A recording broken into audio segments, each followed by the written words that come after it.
Assalamualaikum, salam sejahtera, salam GBN, salam Malaysia, salam kuasa ketiga. Jika audio jelas boleh tolong maklumkan, share ramai-ramai ya. Ini zaman shadow ban dan juga sertai saluran Telegram saya Regi Jesse Rita Udin.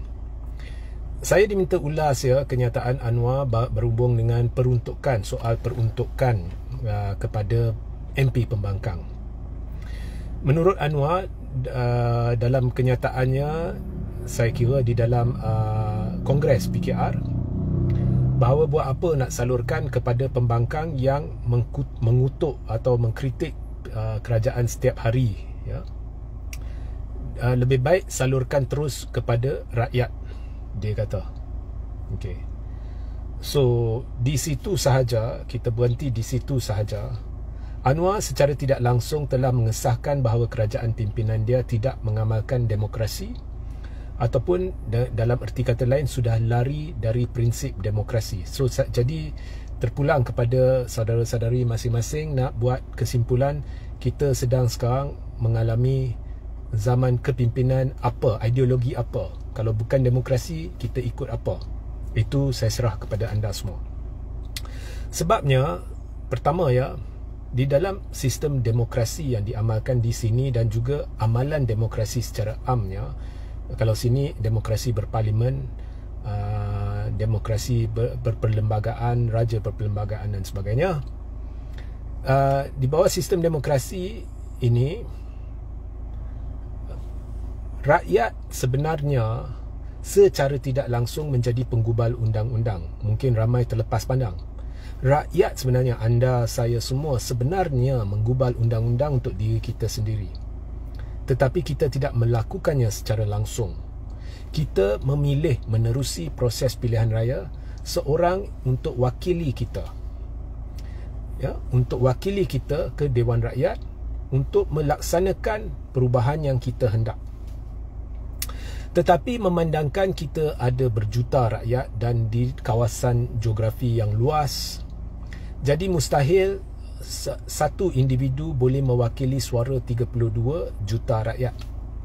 Sebab itu kita bahagikan negara kepada zon-zon pilihan raya supaya satu individu dapat mengawal satu kawasan yang lebih kecil dan dia membawa suara rakyat di situ. Dan jumlahnya sekarang ni ada 222 wakil rakyat yang mewakili 32 juta rakyat. Jadi oleh kerana setiap wakil rakyat mungkin membawa suara yang berbeza kerana dia mewakili kawasan dia, jadi sebab itu di dalam parlimen ada proses undian majoriti. Kalau babak nak pindah perlembagaan, ada proses undian majoriti 2/3 untuk memastikan satu-satu perubahan itu mewakili rakyat secara amnya, bukan hanya satu kawasan. So jika seorang MP mengusulkan sesuatu dan ianya mendapat undian majoriti, maka dikira ianya juga mewakili suara bukan hanya kawasan dia, kawasan majoriti rakyat Malaysia. So suara rakyat ni di kawasan-kawasan berbeza adalah berbeza. Ada kawasan suaranya mirip apa yang dihajatkan oleh pembangkang. Ada kawasan suara dia mirip apa yang dihajatkan atau prinsip ideologi yang dibawa oleh kerajaan. Jadi walaupun sesebuah kerajaan itu diberi kuasa untuk mentadbir urus negara, tetapi kita tidak boleh pinggirkan suara mereka yang bukannya menyokong kerajaan. Ya, lazimnya mereka yang tidak menyokong kerajaan kita katakan suara minoriti, tetapi ini tidak benar dalam konteks Malaysia. Tidak semestinya benar. Contohnya kita lihat dalam kerajaan ini, dari sudut undi rakyat, mereka bukan minoriti. Majoriti rakyat bukannya sokong PH mahupun BN mahupun PH campur BN. Dan ini terbukti pada PRU15, ini terbukti pada PRN 6 negeri dan PRK yang berlangsung. So di dalam sistem demokrasi, suara minoriti pun perlu didengar. Sebab itu kita ada proses parlimen, proses memilih wakil rakyat, kemudian undian dalam parlimen. Di Malaysia tambah pula suara yang tidak menyokong kerajaan bukannya minoriti. Ya, malah yang menyokong kerajaan pun boleh dikira sebahagian daripada satu kelompok minoriti. So disebabkan itu, bila diberi peruntukan, setiap MP diberi sejumlah wang tertentu untuk melaksanakan apa yang dihajatkannya, yang dipersetujui oleh rakyat di kawasannya pada had tertentu, pada had yang dibenarkan MP berbuat demikian. Selebihnya dilakukan oleh kerajaan. Okey.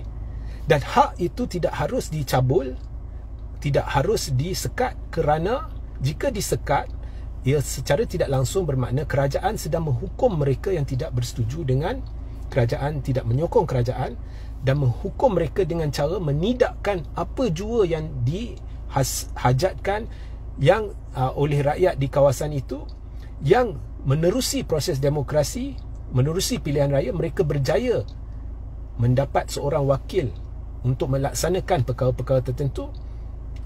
Kerajaan sekat, nak hukum rakyat.